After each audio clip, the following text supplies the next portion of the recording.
no, nada. El problema es cuando las hemorragias son no por arriba, sino por debajo de la dura madre. Las subdurales, bueno, ya me causan cierto estrés, ¿no? Mayor. Tengo que vigilar bien que sea solamente subdural y que no se esté difuminando y que no me esté ocasionando una inflamación del sistema nervioso. Pero las aracnoideas y las que están dentro del propio parénquima neuronal, esas sí les tengo pánico, porque esas hemorragias van a ocasionar una inflamación muy fuerte del encéfalo, y si es que yo no manejo esa inflamación, la persona va a morir, ¿no? Entonces, ¿por qué va a morir, doctor? ¿Desangrado? No, no va a morir porque esto va a ser tal grado de compresión que va a empujar, ya les dije, el tronco encefálico, las avenidas cerebrosas hacia abajo, ¿no? Va a producir el síndrome de inflamamiento y la persona va a morir de una muerte o de un paro cardiorrespiratorio. ¿Ya? Y eso se muere, en realidad eso se muere la mayor parte de personas que tienen un traumatismo encefalocraniano, ¿no? Entonces ahí estamos viendo entonces estas meninges, está lo que es la dura madre, y tenemos el concepto, como se decía, lastimosamente no tenemos mucho tiempo para lo demás, ¿no? Aquí veo lo que son los ventrículos cerebrales, ¿no? El líquido cefalorraquídeo se produce a nivel intraventricular, tanto de los dos ventrículos laterales que están en el medio de los hemisferios cerebrales.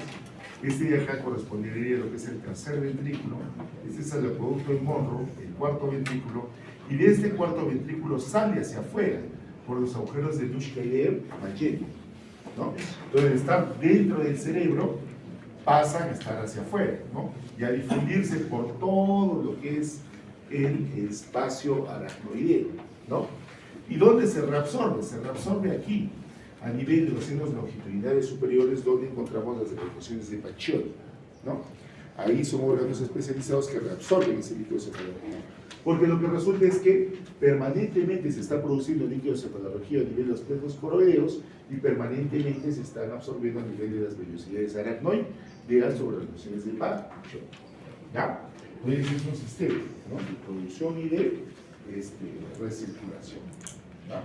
Ahora, obviamente, cuando estos sistemas fallan, sobre todo cuando hay una obstrucción en el sistema o cuando hay de alguna forma una alteración en la reabsorción, se originan esos cuadros pues, de famosa hidrocefalia, ¿no? En la cual en los bebés pues, empieza a crecer, ¿no?, mucho el cerebro, pues porque no hay eficiente con eso, ¿no? Y tienen que saber que hay que operarlos, poner una válvula especial y drenar ese líquido, porque si no el bebé pues, está condenado a morir, ¿no? ¿Ya?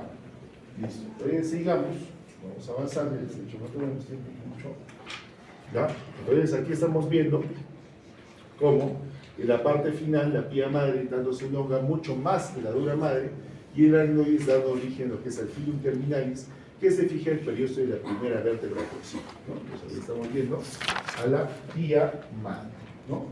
Que en la persona adulta la vamos a conocer en su porción de filiación caudal como el filum terminalis, ¿no? Muy bien, entonces hasta ahí hemos visto básicamente cómo es formación, ¿no?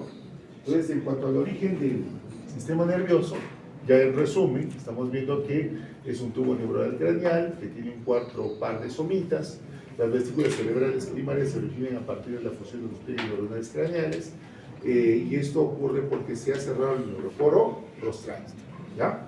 Las tres vesículas que se forman en este neuroporo va a ser el prosencéfalo, que es la parte del cerebro anterior, el mesencéfalo, que es el cerebro medio, y el romboencéfalo, que es el cerebro posterior, ¿no?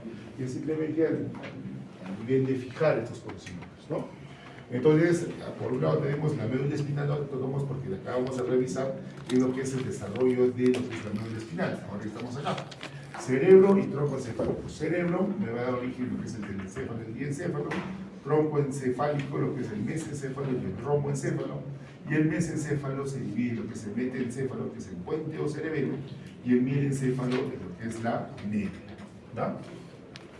Listo, aquí tenemos las tres vesículas, la prosencefálica, la mesencefálica y la romboencefálica. Y las estructuras, obviamente, que va a dar origen a estas, ¿no? Muy bien, esto ya lo hemos entendido, entonces lo voy a pasar rápidamente, ¿no? Ahí tiene mayor detalle de cómo se va a dar esta estructura. Y ahora vamos a hablar un poco más de las células. O sea, tengo que volar, chicos, ¿no? Pero ya saben, siempre ahí están las diapositivas que les interesan, se las llevan, ¿no? Entonces, cuando hablamos de las células del sistema nervioso, ¿no? Ya saben, no es solamente hablar de las neuronas. Las neuronas, vamos a ver que tenemos alrededor de 100 billones de neuronas, ¿no? Pero como les decía, cada una de ellas tiene miles de conexiones neuronales. Entonces tendríamos que multiplicarlas pues por 1000, más o menos, para ver la cantidad de potenciales conexiones neuronales. Y como ven, lo importante no es la neurona sola, sino la conexión. ¿Ya? ¿Listo? Entonces pueden vivir y funcionar de manera óptima por toda la vida, ¿no?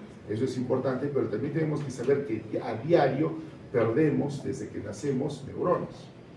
¿Ya? O sea, nuestras neuronas están muriendo, porque sabemos que no se reproducen, pero eso es entre comillas. Hoy en día sí tenemos la capacidad de hacer reproducción de neuronas, ¿no? En cuanto está avanzando el ser humano. ¿Ya? O sea, sí podemos hacer reproducir. Y es más, naturalmente se reproducen. Lo que pasa es que se reproduce en una tasa menor de la que se reproduce. O sea, mueren, perdón, a una tasa mayor a la que se reproduce.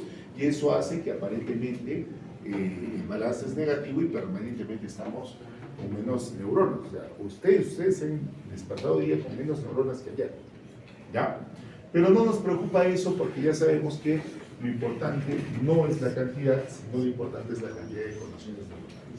Y la cantidad de conexiones neuronales es un fenómeno dinámico, ¿no? No es un fenómeno estático. ¿Ya? Entonces, existe un concepto asociado a las neuronas que es la famosa neuroplasticidad, ¿ya? Que quiere decir que el cerebro está en continuo, digamos, en continua formación de conexiones interneuronales, ¿ya? Y de estas conexiones neuronales hay dos tipos, están las rápidas y están las estables. Entonces, están las rápidas y fugaces y están las estables. ¿Dónde creen que está la inteligencia? En las estables. En las estables y mayores. ¿Ya? ¿Cómo se consigue eso? Para el caso de ustedes, se consigue precisamente así, como hacemos. ¿Cómo hacemos nosotros? ¿Cómo hace el típico profesor de anatomía? Los torturan, ¿no es cierto? Pero eso es por su bien, ¿no? Me pega, pero es por mi bien, ¿cierto? ¿No? Y en realidad van a ver que eso es precisamente lo que hace que ustedes se vuelvan cada vez mejores, más hábiles. ¿Ya? Alguna vez yo les comentaba eso a sus compañeros, una anécdota así rapidísima, ¿ya? Miren, yo cuando estudié medicina, claro, pues estudié medicina, no era el más brillante, tampoco era el más corcho, o sea, normal, ¿no? Chico regular, ¿no? Cuerguero, o sea, todo, era normal, de repente un poquito más cuerguero, tocaba con mi guitarra, andaba por ahí, ¿no? Pero ya, esa era mi vida, ¿no? Pero después de haber terminado medicina, les cuento, por temas de la vida, se me dio la oportunidad de estudiar Derecho. Y estudié Derecho. ¿Ya? Pero yo en Derecho, desde el primer día me di cuenta de algo, ¿no? Para empezar, siempre viene, pues, siempre existe, en toda carrera existe, pues, el cuco, ¿no? Entonces venía el doctor Trillo de Derecho, ¿no? Entonces venía no sé, ¿no? Y venían, pues, todos desafiantes, ¿no? Para mañana, ¿no?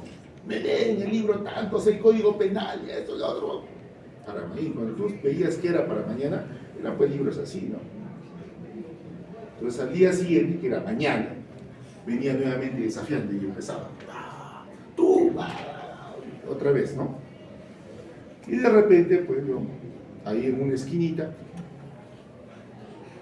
doctor, sí, se ha equivocado. Y toda la clase, ¿cómo le dice al doctor que se ¿qué? Se ha equivocado, doctor. Ese no es un principio de derecho, eso es un fundamento de derecho. Entonces, ¿no? Entonces, ¿dónde has leído esa estupidez? En su libro, doctor. Peor todavía, ¿qué has dicho? Doctor, me parece que está por la página 78 y todos los chicos, pero que no se hagan libros. Creo que por el tercer párrafo. Doctor, sí, acá mire, dice, los principios generales del derecho son tal, y efectivamente en el párrafo anterior está que ese es fundamento, ¿no? Miren, ¿ah? Entonces toda la clase puede voltear y mirar quién es ese marciano que es capaz de hacer eso, y es algo que me ha pasado en toda la carrera de Derecho, a tal punto, imagínense que había, o sea, ya con el tiempo se enteraron pues que yo era médico, ¿no? Hablarían entre los catedráticos, ¿no? Que había sido de excelencia de medicina cuando yo terminé, solo cuando terminé, no toda la carrera, ¿no? Y otras cosas más, pues, ¿no? Y era curioso porque a veces yo estaba entrando, me llamaba un catedrático de Germán, voy a editar, si me equivoco, no me hagas roche, pues. O sea, ya a la salida me dices, ya, doctor. Pues ya, no sé, hazte una, me dice, listo, no le voy a hacer. Y así era. Pero eso que yo hacía, doctores, era exactamente igual, y yo estoy convencido de que eso es así, que podía hacerlo cualquiera de mis compañeros de medicina. Porque era así. Cuando estábamos en sexto año, ¿no? Cuando nos daban las claves de las exámenes, ¿no? Al toque, pues, y no era yo, era un montón, un ejército. Doctor, no, pero está mal en el libro, en tal página. Así, ¿no? Obviamente cuando estamos en sexto año. ¿Qué es lo que había pasado, doctores? Y yo no me di cuenta. Había habido una neuroplasticidad.